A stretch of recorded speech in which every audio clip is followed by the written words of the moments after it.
Assalamualaikum warahmatullahi wabarakatuh. Perkenalkan, nama saya Adinda Febriana dengan NPM 24592010663. Saya dari kelas 4C, program studi Sistem Teknologi dan Informasi, Fakultas Teknik dan Ilmu Komputer, Universitas Muhammadiyah Kota Bumi. Pada kesempatan video presentasi kali ini, saya akan mempresentasikan hasil laporan UTS saya mengenai simulasi insiden dan analisis manajerial keamanan informasi, insiden ransomware pada sistem akademik ujian. Saya membuat video presentasi ini untuk memenuhi tugas UTS dengan mata kuliah Manajemen Keamanan Sistem Informasi yang diampu oleh Bapak Hartono, SPD, MTI. Baik, kita mulai saja presentasinya. Kita masuk saja ke PPT pertama, yaitu ada simulasi insiden ransomware sistem akademik Siakat. Yang disusun oleh saya sendiri, Adinda Febriana, dengan NPM 24592010663. Di sini saya akan menjelaskan tentang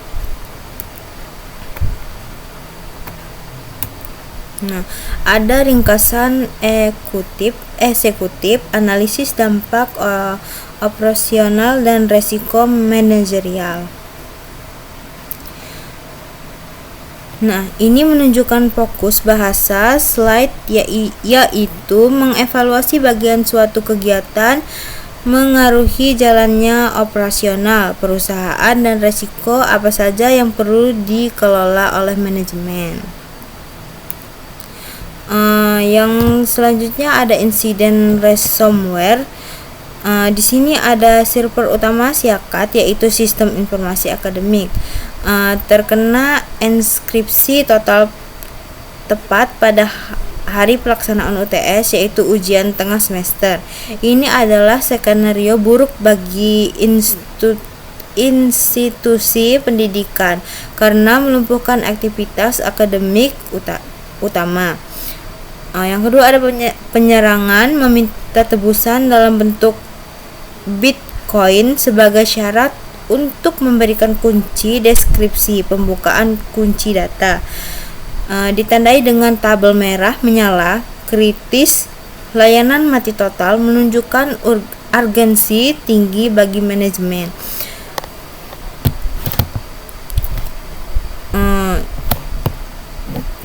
Di sini juga ada analisis profil serangan, yaitu terdapat rincian profil serangan yang sangat teknis. Yang pertama ada pelaku, yaitu ada eksternal pihak luar yang sengaja menyerang. Yang kedua ada motif finansial atau pemerasan yang ingin mendapatkan uang. Yang ketiga ada faktor celah masuk, disebutkan melalui phishing, mengelabui staf admin melalui email atau vulnerability, keretakan sistem yang belum diperbaiki atau diperbarui. Selanjutnya itu ada kronologi serangan.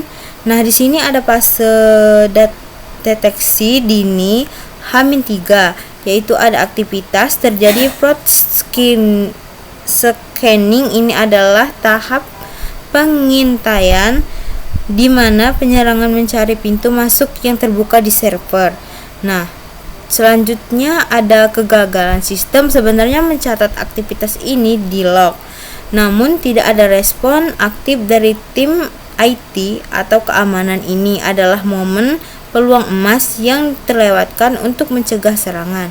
Yang kedua ada fase infiltrasi dan enskripsi H-1 pukul 23.00, yaitu jam 11 malam.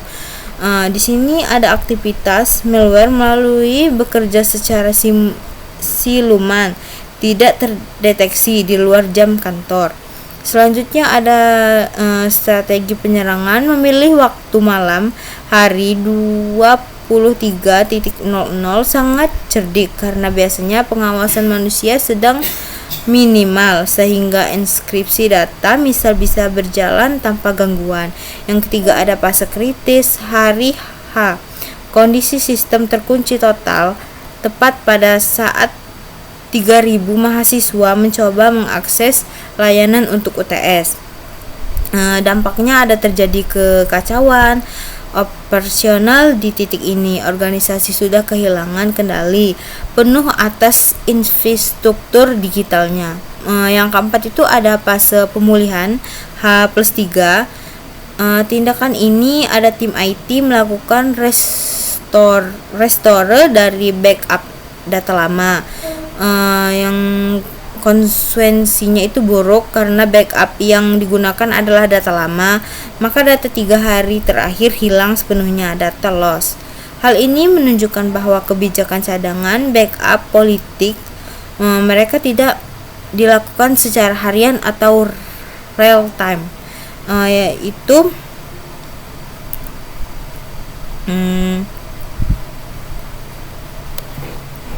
yaitu ada aset informasi utama, yaitu ada siakat online. Siakat online ini perannya merupakan jantung dari profesional akademik. Yang kedua ada mencakup data nilai mahasiswa, proses administrasi seperti KRS atau kelulusan dan jadwal perkuliahan. Di sini juga ada dampak. Jika aset ini lumpuh seperti ada slide sebelumnya, maka seluruh aktivitas pendidikan di kampus disebut terhenti secara total. Yang kedua ada DP, database mahasiswa, yaitu berisi peran gudang data pribadi. Yang kedua ada cakupan berisi informasi sensitif memiliki ribuan aktivitas akademik, mahasiswa dan mungkin dosen atau staf seperti NIK, alamat, nomor telepon, dan data finansial. Resiko ini adalah target utama serangan ransomware. Selain deskripsi untuk tebusan dan data resiko dibocorkan atau dijual di dark web, pelanggaran privasi GDPR.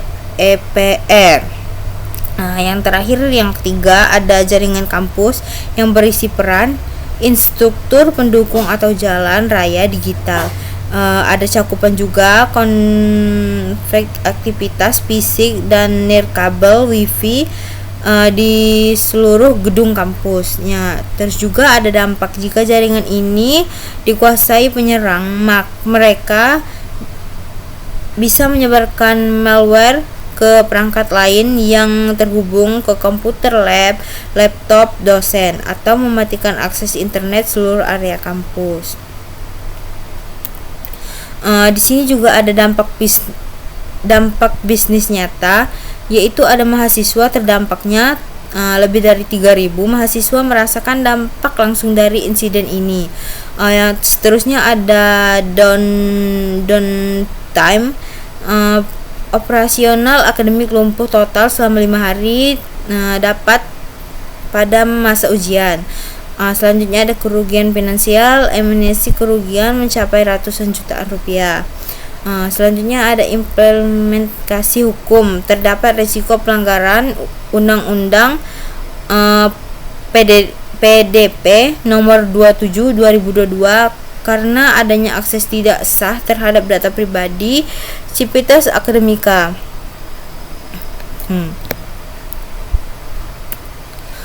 Selanjutnya itu ada analisis dan matriks resiko yang isinya enskripsi sistem memiliki kemungkinan tinggi 4 dengan dampak sangat tinggi, yaitu 5 dengan dampak sangat tinggi, dengan 5 sangat tinggi level resiko berada pada kategori tinggi. Yang kedua ada kehilangan data kemungkinan sedang, 3 dengan dampak sangat tinggi, yaitu 5 di kategori sangat risikonya tinggi. Yang ini ada kebocoran data memiliki level resiko medium, HIG. Selanjutnya ada justifikasi tingginya level resiko ini disebabkan karena insiden terjadi pada momen kritis UTS yang melumpuhkan proses bisnis utama institusi. Selanjutnya ada triad impact, yaitu ada availability, ketersediaan menjadi dampak besar karena sistem mati total sehingga tidak bisa diakses. Yang kedua itu ada integrity, integritas, data menjadi rusak atau tidak valid karena intranskripsi oleh pelaku. Yang ketiga ada confidentiality, kerahasiaan, adanya risiko data sensitif diakses oleh pihak luar. Selanjutnya ada di sini ada kelemahan tata kelola teknologi, tidak adanya sistem monitoring SIAM dan kebijakan backup yang tidak real time, hanya dilakukan 3 hari sekali. Terus ada juga proses institusi tidak memiliki prosedur standar seperti insiden response plan RIP atau desain recovery plan DRP. Selanjutnya ada manusia, kestandaran keamanan security staf rendah, rentan terhadap phishing dan belum adanya jabatan khusus keamanan seperti CISO. Selanjutnya ada rekomendasi strategis, yaitu ada kebijakan backup 3-2-1, menyimpan 3 salinan data pada 2 media yang berbeda dengan 1 salinan di lokasi luar.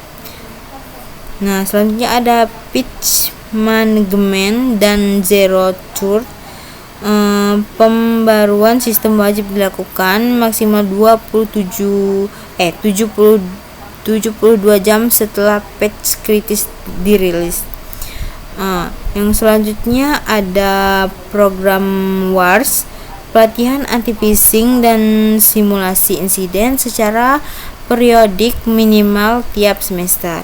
Selanjutnya itu ada investasi instruktur, pendapatan alat keamanan modern seperti Nextgreen, Waterfall, EDR dan SIAM.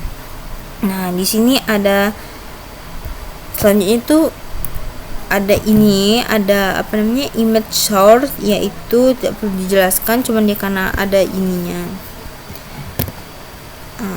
Sekian presentasi dari saya akhiri, wabillahi taufiq wal hidayah. Wassalamualaikum warahmatullahi wabarakatuh.